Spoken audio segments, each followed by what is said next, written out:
You made it just in time.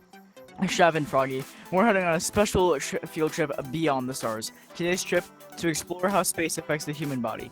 Our topic, the effects of space on humans. We're going to space? Like real space? Yes. Plus, we're going to use real science to explore what we can't see. And trust me, space is a lot to you.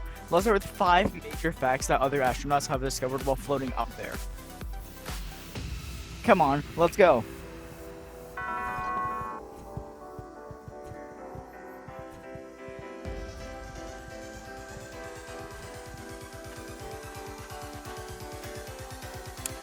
When did this get here? I don't even know. I mean, it's convenient, but like, who paid for this? Oh, not me. Let me get in though. Yeah, that's tough. In space, there happens to be fluid shifts, which also causes something scientists call the puffy head bird legs effect. The face puffs up while the legs shrink down. The body has to relearn how to balance fluids even once it returns back to Earth. Now let's get out of here.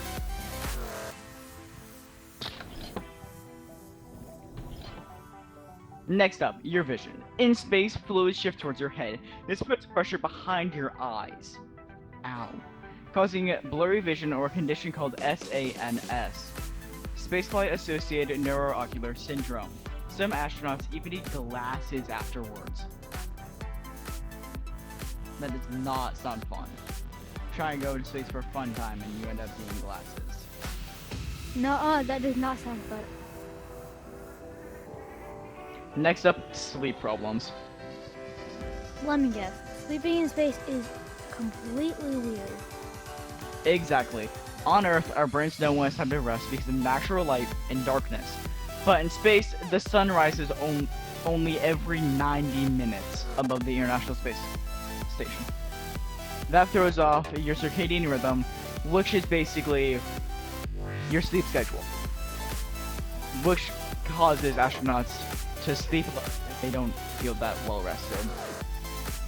Fun fact, in microgravity, your muscles and bones don't have to fight gravity like they have to on Earth, which you should have felt by now. Without resistance, muscles shrink and bones lose density. In fact, astronauts can lose up to 1% of their bone mass each month in space. That's what they exercise for 2 whole hours a day. That sounds so exhausting. I can imagine. And finally, isolation. Being far from home in a confined space can lead to loneliness, anxiety, and stress. It's one of the toughest parts of long missions. NASA trains astronauts to cope, but we still need more data on how to support their mental well-being. I can understand that if I were in space for a time. Yeah, anyone would go insane. That was a fun adventure, right? Mm-hmm. We should do that again. Yeah, we should get back to class before the principal notices or something. Mm-hmm. Okay, so if space changes our body, how do we keep track of all this? With my new invention, of course, the head check. It's a smart wearable headband for astronauts. It's soft, comfortable, and full of technology that sends information back to Earth. Here's how it would work. First, we have the brainwave monitor to track sleep and alertness patterns. Just make sure the astronauts are fully aware and awake. Next, we have the eye pressure sensor to detect early signs of SANS. Just keep them safe, practically. And then the balance tracker. That's to measure disorientation and fluid shifts in their body. Just make sure that they aren't slowly inflating like a balloon.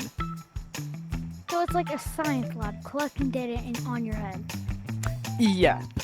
The head check helps us learn more about how space affects the brain, eyes, and balance. 3 things that astronauts really depend on, and that means safer, smarter missions in the future. So let me get this straight. Space affects bones and muscles, sight, sleep, juices in our body, and our feelings? Yes, sir! And by using inventions like the head check, we can keep astronauts safer and help prepare for long-term space travel. Maybe even a mission to Mars. That's pretty cool. Then let's land this lesson and get ready for our next big adventure. Mission complete.